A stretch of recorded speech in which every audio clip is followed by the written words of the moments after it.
तो ये तमाम ये साजिशें हैं कि जो SC/ST की पॉलिटिकल पार्टियां इनके सामने चुनौती बन के ना आए। जिस तरह से छोटे चुनावों में, निकाय चुनावों में जिस तरह से BSP एक महाशक्ति के रूप में उत्तर प्रदेश में उभरी है, वो नहीं चाहते कि 2024, क्योंकि उत्तर प्रदेश मेन है, उत्तर प्रदेश इनके ज़्यादा टारगेट पे है, 80 सीटें हैं। और जिस तरह से निकाय चुनावों में बहन जी का वोट बढ़ा है, वोट प्रतिशत बढ़ा है, जिस तरीके से बहन जी की एक्टिविटी बढ़ी है, तो इनको डर लग गया कि अकेले बल पे, अकेले बहुजन समाज पार्टी ने, बहन जी ने अकेले अपने दम पर इनके नाक में दम कर दिया वहाँ पर उत्तर प्रदेश में। और इनको पूरी तरीके से इनको डर बैठ गया कि 2024 में, जो मैं बार बार कह रहा हूँ, 1 साल से लगातार कह रहा हूँ कि अब बहन जी इनको रोक सकती है सिर्फ, और 50 से 60 सीटें वो इफेक्ट करेगी और ये मनुवादी चारों खाने चित होंगे। तो ये उत्तर प्रदेश से लेकर के पूरे देश का 2024 का जो चुनाव है उसको देख करके इन्होंने फैसला लिया है, और इनको जवाब देना होगा जनता को। 2016 में अगर तुम सही थे तो आज ये फैसला लेने की क्या जरूरत थी? तो इसका मतलब आप उस समय गलत थे, आपको माफ़ी मांगनी होगी देश से कि आपने 2016 में जो किया, आपका गलत फैसला था, वो बिल्कुल नॉन पॉलिटिकल फैसला था और देश और समाज के विरुद्ध फैसला था। और जो उसमें हत्याएं हुई हैं उसके खिलाफ तो आपके खिलाफ केस चलना चाहिए, आपको इस्तीफा देना चाहिए। नमस्कार, मेरा नाम है सुरेंद्र सिंह और आप देख रहे हैं SM न्यूज़। 2000 के नोट ने फिर दोबारा खलबली मचा दी है। 2000 का नोट जब आया था तब भी उसने बहुत हरकतें दी थी, जिसमें 150 लोगों की जानें चली गई थी। नोटबंदी, वह सबको आपको पता होगा। अब 2000 का नोट क्यों बंद किया जा रहा है और इसका फ़ायदा सीधा सीधा किसको मिल रहा है, क्या कारण हो सकते हैं इस 2000 के नोट को बंद कराने के पीछे के, इसी विषय पर बात करने के लिए हमारे साथ अशोक अज्ञानी जी हैं। स्वागत है सर आपका हमारे चैनल में। जी, जय भीम जी। अशोक जी, क्या लगता है कि 2000 का नोट बड़ी ताकत से पेश किया गया था? बड़े बड़े टीवी चैनल्स बता रहे थे कि इसके अंदर नैनो चिप लगी हुई है, यह आपकी इन्वेस्टिगेशन कर सकता है, बहुत सारा पैसा जमा होगा, काले धन की तुरंत प्राप्ति हो जाएगी और इससे देश कई गुना ताकत से आ जाएगा और इसके देश के आगे पहिए लग जाएंगे, वो बहुत तेजी से आगे बढ़ने लग जाएगा। अब क्या कारण रहा सरकारों का कि अब 2000 का नोट वापस लेना पड़ रहा है? देखिए, ये फेलियर है सरकार का जी। और जिस तरह से उन्होंने पहली नोटबंदी की थी 2016 में जी। और जिस तरह कहा कि भाई ये नोट आतंकवादियों के पास पहुंच गए हैं, ये नोट जमाखोरी हो गया है, पूरी दुनिया में ब्लैक मनी चली गई है और इसलिए इसको बदलना, करप्शन बहुत ज़्यादा हो गया, काला धन बहुत बढ़ गया है किसी अलग अलग फॉर्मेट में। तो उसके लिए, देश की सुरक्षा के लिए और देश में काले धन को ख़त्म करने के लिए और उसकी जगह पूरे पैसों को वापस लाने के लिए उसको हम चेंज करके, नोटबंदी डिमोनेटाइज करके नए करेंसी लेकर के आएंगे। जी।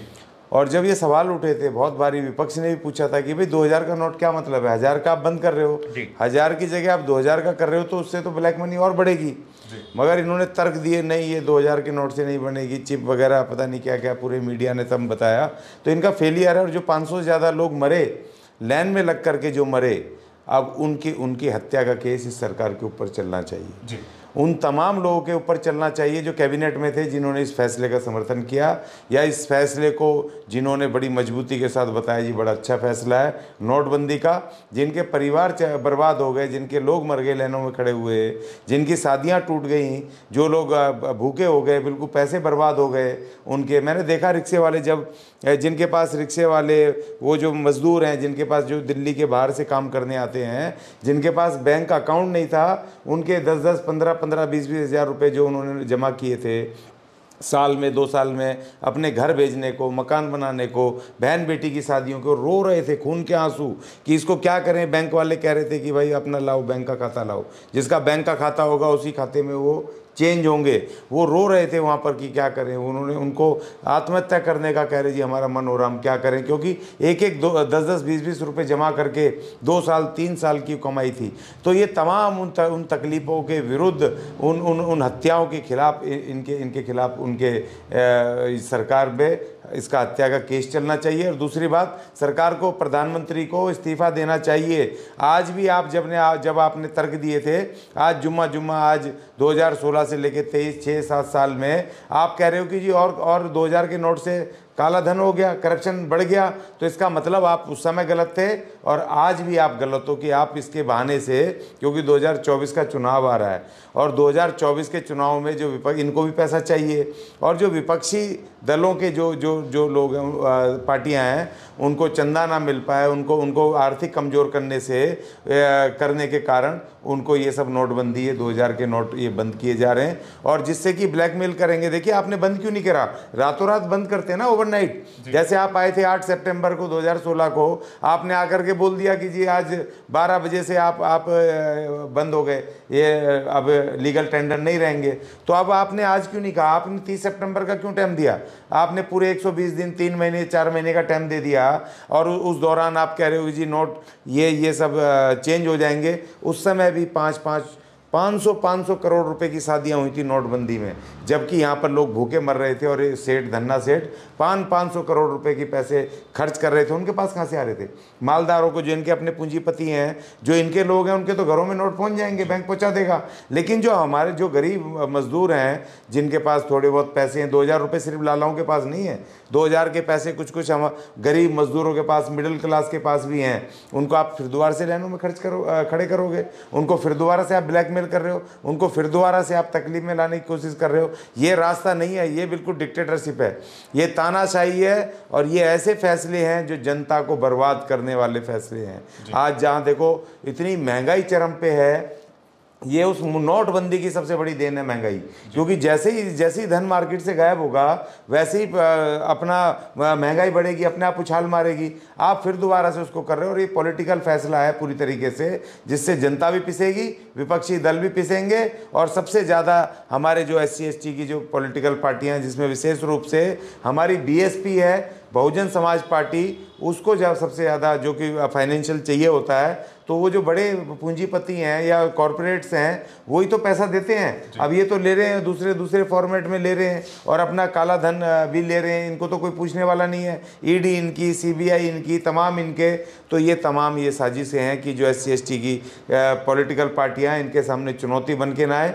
जिस तरह से छोटे चुनावों में, निकाय चुनावों में जिस तरह से BSP एक महाशक्ति के रूप में उत्तर प्रदेश में उभरी है, वो नहीं चाहते कि 2024, क्योंकि उत्तर प्रदेश मेन है, उत्तर प्रदेश इनके ज़्यादा टारगेट पे है, 80 सीटें हैं। और जिस तरह से निकाय चुनावों में बहन जी का वोट बढ़ा है, वोट प्रतिशत बढ़ा है, जिस तरीके से बहन जी की एक्टिविटी बढ़ी है, तो इनको डर लग गया कि अकेले बल पे, अकेले बहुजन समाज पार्टी ने, बहन जी ने अकेले अपने दम पर इनके नाक में दम कर दिया वहाँ पर उत्तर प्रदेश में। और इनको पूरी तरीके से इनको डर बैठ गया कि 2024 में, जो मैं बार बार कह रहा हूँ, 1 साल से लगातार कह रहा हूँ कि अब बहन जी इनको रोक सकती है सिर्फ, और 50 से 60 सीटें वो इफेक्ट करेगी और ये मनुवादी चारों खाने चित होंगे।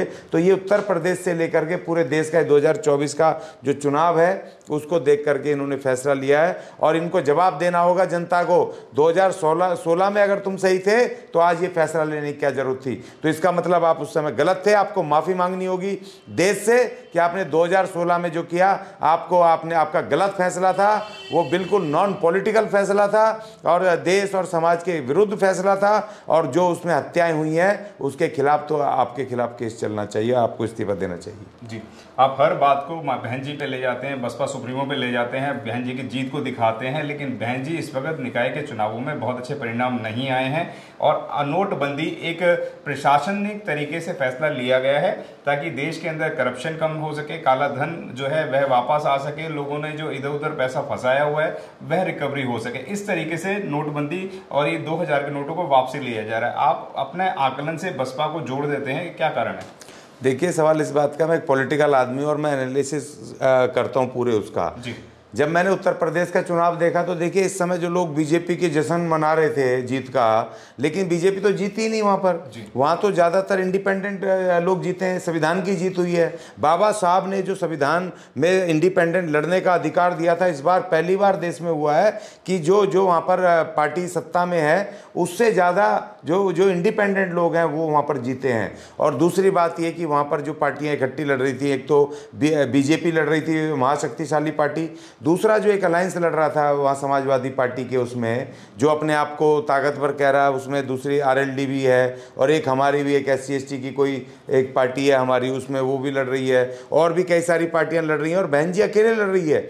उसके बावजूद वहाँ पर बहन जी 2 वोटों में दूसरे नंबर पे आई है और वहाँ पर वोट प्रतिशत इतनी ज़बरदस्त उछाल मारा उत्तर प्रदेश में BSP का, सिर्फ सीटों में कन्वर्ट नहीं हुआ वो इस वजह से क्योंकि ये जो छोटे चुनाव होते हैं, निकाय चुनाव होते हैं, इसमें जीत का अंतर ज़्यादा नहीं होता है। 50 वोट, 100 वोट, 150 वोट, इस तरह की चीज़ें होती हैं, तो कई बार वोट प्रतिशत बढ़ने के बावजूद भी जीत नहीं मिल पाती है, तो वो एक टेक्निकल पॉइंट है। लेकिन इस बार बहुजन समाज पार्टी का बहुत ज़्यादा, बहन जी ने जो मेहनत की लगातार, क्योंकि उनको बदनाम किया जा रहा है कि बहन जी ऑफिस में बैठी रहती है, बाहर नहीं निकलती है, अपने कार्यकर्ताओं से नहीं मिलती है।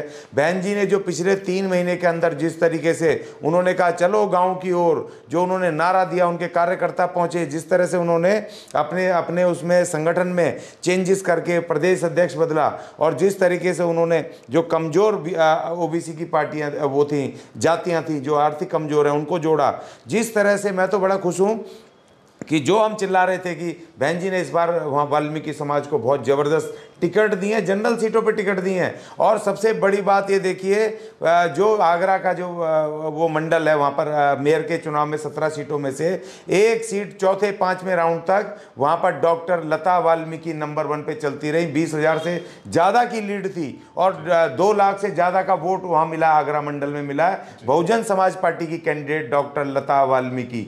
एक ऐसा ज़बरदस्त फेरबदल हुआ है। बहन जी ने एक इस तरह का, हमारे लगता है कि हमारी भी प्रार्थना बहन जी तक जा रही है, सुनी जा रही है, जिस तरह से तमाम समाज को लेकर के, अब बहन जी कमज़ोर तबकों को लेकर के जिस तरह से उन्होंने पार्टी में उन्होंने जगह, उनके रास्ते खोले हैं, उनको लाने की शुरुआत की है और ख़ुद बहन जी मिल रही है और उनका पूरे उनके निगरानी में सारा काम चल रहा है। और दूसरी बात ये कि जो आपने कहा कि इनकी करप्शन ये जो रुक रहा है, भाई कहाँ रुक रहा है? इनका तो जो अभी एक 14 लाख करोड़ रुपए बर्बाद किए हैं, उसको भी बचाने की साजिश है कि जो 14 लाख करोड़ रुपए का अडानी का बर्बाद हुआ, वो पूरे एक रिपोर्ट से पूरा ताश की पत्तों से बिखर गया, इनकी पोल खुल गई। और तीसरी बात ये, पिछले 9 साल के अंदर आपको पता होगा, एक रिपोर्ट मैंने सुनी, मैं हैरान रह गया, 400 नए महाचोर जिन्होंने देश का काला धन लेकर के और स्विस बैंकों में और विदेशी बैंकों में रखा है। 101 बैंक जो देश हैं, 101 देश जिनमें कि हमारा देश का काला धन ये महाचोर ले जाकर के वहाँ जमा कराते हैं और स्विस बैंकों में ज़्यादा जमा हुआ। वापस तो आना छोड़ो, इन्होंने कहा था 100 दिन में लाएंगे काला धन 2014 में, और आज 2024 होने पे 400 और नए महाचोर हो गए। और तीसरा, जिस पे राहुल गांधी जी को सजा हुई है, 35 और महाडकैत जो वहाँ जाकर के बैठ गए, नीरव मोदी और कौन से, मेहुल चौकसी, वो जाके इंग्लैंड में बैठे हैं। और वो किंगफिशर का मालिक जो कोई 8,000 करोड़, कोई 20,000 करोड़, कोई 40,000 करोड़ रुपए, ऐसे लाखों करोड़ रुपए लेकर के वहाँ बैठे इस 9 साल के पीरियड के अंदर। तो ये करप्शन को, इसको कौन गिनेगा इस करप्शन को? आप 2000 की तो बात कर रहे हो, इन्हीं को ले आओ भाई वापस। हमारे का 100 लाख करोड़ से ज़्यादा भारत का जो बजट है 2023-24 का, टोटल भारत का हमारा राष्ट्रीय बजट है 45 लाख करोड़ रुपए, जिसमें 130 से 135 करोड़ लोगों का आजीविका चलनी है, उनके देखरेख चलने, कल्याणकारी योजनाएं आनी है, सिस्टम चलना है। सिर्फ 45 लाख करोड़ रुपए और टोटल 9 साल के अंदर 100 लाख करोड़ से ज़्यादा 400 लोग लेकर के विदेश हमारा पैसा लेके चले गए। अगर वो पैसा ही वापस आ जाए 100 लाख करोड़ रुपए, तो हमारा दूध जो है वो 2 रुपये लीटर मिलेगा, जो पेट्रोल है 5 रुपये लीटर मिलेगा, महंगाई एकदम धड़ाम से आ जाएगी। आप किसको मूर्ख बना रहे हो भाई? किसको मूर्ख बना रहे हो? आप नहीं बना सकते। अब आपको जवाब देना होगा कि 2016 की नोटबंदी आपने क्यों की? कौन से लोग थे जो आप बताया, रघुराम राजन से लेकर के जो पूर्व गवर्नर थे, इसके चेयरमैन थे, इसके RBI के, उन्होंने कड़ा विरोध किया। उन्होंने कहा नोटबंदी ठीक नहीं है देश की आर्थिक व्यवस्था के लिए। इन्होंने नहीं माना और अब आकर के कह रहे हैं कि और बढ़ गया काला धन। तो इसका मतलब तुम्हारा वो भी फैसला गलत था और ये फैसला तो पूरी तरह से देश को प्रभावित करेगा और देश की राजनीति को प्रभावित करने की कोशिश है और अपने चंद लोगों को और खुद को बचाने की तुम्हारी साजिश है। तुम्हें इसके लिए अब आगे 2024 में जनता सजा देगी। अगर आपने अभी तक हमारा चैनल सब्सक्राइब नहीं किया है तो सब्सक्राइब करें और घंटी का बटन बिल्कुल भी दबाना ना भूलें, ताकि सभी लेटेस्ट खबरें पहुंच सकें आप पे सबसे पहले।